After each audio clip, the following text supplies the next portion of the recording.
what's up and welcome back to my channel. So I know what you're thinking. You're like, girl, you're in another bathroom. I know. Things will get back to normal within 1 week from now. It's just that we're having some work done on the house, and this is the room with the least echo, which happens to be the smallest bathroom in the house. So I'm sorry if it's really annoying or visually displeasing, but this is all I can give you right now. Anyway, today we're going to be talking about a YouTuber who turned out to basically be a creep, which nowadays is by no means a rarity, unfortunately. Now, this YouTuber is also a DJ. The person we're talking about is a Singaporean content creator named Dee Kosh. I don't know if it's Cash. I looked it up and it said that the pronunciation was Cash.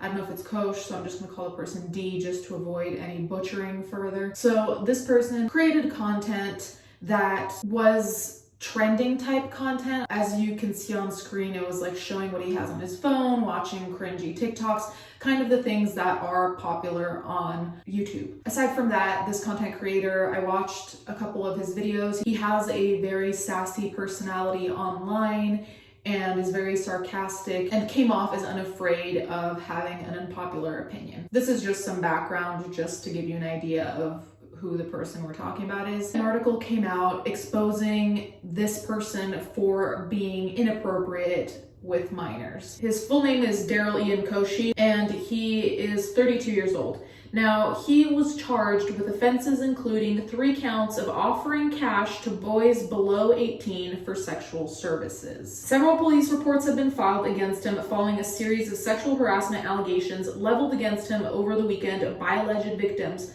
mostly young men, on Instagram and Twitter. The police said investigations are ongoing. Initially, Kosh actually denied all of this, which is pretty typical. I haven't heard of many people who groom or are pedophiles or who prey on minors who are immediately like, yes, I did that. He initially said that he had done nothing, and then the tune changed when receipts started coming out. I now admit there's truth to some of the things which are being said now, and I am sorry to the people I have hurt in the process, the 32-year-old wrote on Instagram on Monday evening, which was the 17th of August. He backtracked on an earlier statement last Saturday where he denied that he had sexual relations with a minor, saying he would take necessary steps to clear this all up. Subsequently, he engaged a lawyer who issued a cease and desist letter to an alleged victim, who then took down the posts. This is the part that is predictable, but still pisses me off, because as someone who's been served cease and desist for stupid reasons, like from family vloggers I won't name and things like that, those are scare tactics that they use on you. The point is that it usually is a scare tactic, and I don't often see people going through with it. So like if someone serves you a cease and desist and you don't do anything about it, a lot of the time I've not seen any big outcome unless the person has the time and the money and the will to just kind of continue along that route to get you to take down whatever or to recant whatever. But I just find it especially heinous considering this person then admits to wrongdoing, and it's like, you scared some teenage boy into taking down posts, probably caused so much panic. I know that when I got my first cease and desist, I freaked out because I wasn't really aware of what they meant and like what they really entailed. I actually thought it was like this big legal document that meant that I was going to go to court immediately and that everything would fall apart. And I got scared into taking some videos down because I was like, I don't want to have anything to do with this, let alone spending money on it, but the time and the mental strain it puts on you. So that pissed me off. But like I said, it's not surprising. So then we're going to talk about the accusations and what exactly this person has allegedly done. Several people also claimed that he approached them under the guise of recruitment and posted screenshots of conversations with him on Telegram and Instagram direct messages.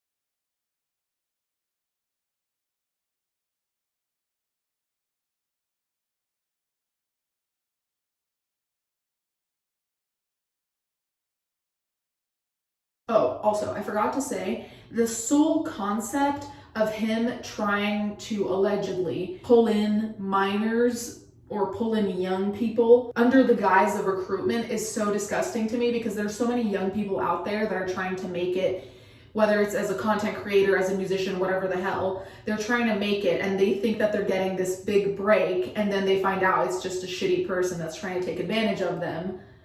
That is so, like, the premise alone is disgusting, because you're essentially preying on young people, teens, minors. That premise alone obviously is gross, but the extra level of it, of like, you are taking their hopes and dreams and manipulating them so that you can use them in your favor. Gross. In particular, a screenshot of Dee Kosh's conversation with the 15-year-old went viral. Addressing those, he wrote, "My tone was questionable, but there was absolutely no intent to groom him. Let me state categorically that I did not ever have any sexual relations with him or any minor." He added, "To me, it was a friendly conversation, which was cheeky and inappropriate, but I did not take it any further." So, like, why are you having cheeky and inappropriate conversations with a 15-year-old? I just want to know.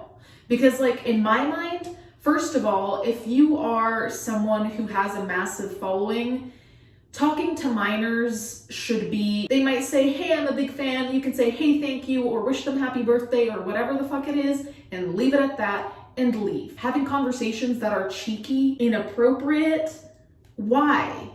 Just simply why? That's the thing I don't understand. We see this time and time and again. We see these big creators having conversations that are entirely inappropriate. They get caught for it, they get in trouble, and nobody seems to learn from it. Nobody seems to understand of, oh, okay, maybe don't talk to minors that way. Oh, maybe leave your DMs alone, or if you talk to someone in the DMs in an inappropriate way, make them send an ID. Make them FaceTime showing you their passport, or better yet, meet people in real life. Make it all easier. Having any kind of cheeky conversation with a 15-year-old, like, there's no justification for it. So that in and of itself to me is like, you're guilty, because why are you having that conversation? It shouldn't even get to cheeky / inappropriate, which I also wonder what that means, what his definition of cheeky and inappropriate are, because yikes, that worries me. So he is accused of offering 2,000 Singaporean dollars to a 16-year-old boy in February 2017 in exchange for allowing him to perform oral sex on the teenager. Then allegedly also attempted to procure an indecent act from a 15-year-old boy by asking the latter to perform sexual acts in exchange for an undisclosed sum of money. He's also said to have offered 1,000 Singaporean dollars to a 17-year-old boy in July that year in exchange for oral sex from the teenager. And then last year, Koshi allegedly offered 1,000 Singaporean dollars to another 17-year-old boy for a similar act. Now, listen, unless all of these teenagers are banding up and trying to come up with the same story or trying to come up with a believable similar pattern, which I frankly don't believe anyone has the time to do, but it's very suspicious. It's very sketchy to me. It reeks of guilt. It reeks of, to the minimum, we can say suspicious behavior, but for me, going back to the cheeky, inappropriate thing with a 15-year-old, that already in and of itself to me says your boundaries are off. You don't understand what you can and can't do, or what you should and shouldn't do, rather. And of course, Dee Kosh also denied that he looked for paid sex on dating apps or that used his talent management business to solicit sex, which of course he'd deny it. Last of all, this is like the last update as of today when I'm filming, Koshi's bail was set at 20,000 Singaporean dollars on Thursday, and his case has been adjourned to September 15th. For each count of offering cash to a youngster below 18 in exchange for sexual services, an offender can be jailed up to 2 years and fined. So counting that there were 4 victims, that could be potentially 8 years in jail, which frankly, I don't think is that much, because there's clearly a pattern. And when there's a pattern, I feel like someone has to be in some way reformed. Like this person has to go through some kind of intensive therapy to kind of understand that none of this was okay, because this person clearly did it over and over again and not seeing that there was a problem or ignoring the problem entirely. Frankly, this case shocked me a little bit more than I guess some other cases. simply because money is involved. In a lot of these cases, yes, we see grooming, which is horrible. We see pedophilia, which is horrible, all things that go without saying. But fewer times have I seen influencers / content creators, whatever, actually offering money in exchange for some sexual act. And I think that's why this case stood out to me so much, is that it wasn't just going beyond the boundaries of what is appropriate between adult and minor, or adult and teenager, but also over the boundaries of like, I'm straight up gonna pay you to do this illegal thing. Anyways, you guys can let me know what you think about all this. Let me know if you used to watch this content creator. Let me know if you think the potential 8 years are enough. Thank you guys so much for watching. Thank you to my patrons as always, and I'll catch you guys next time.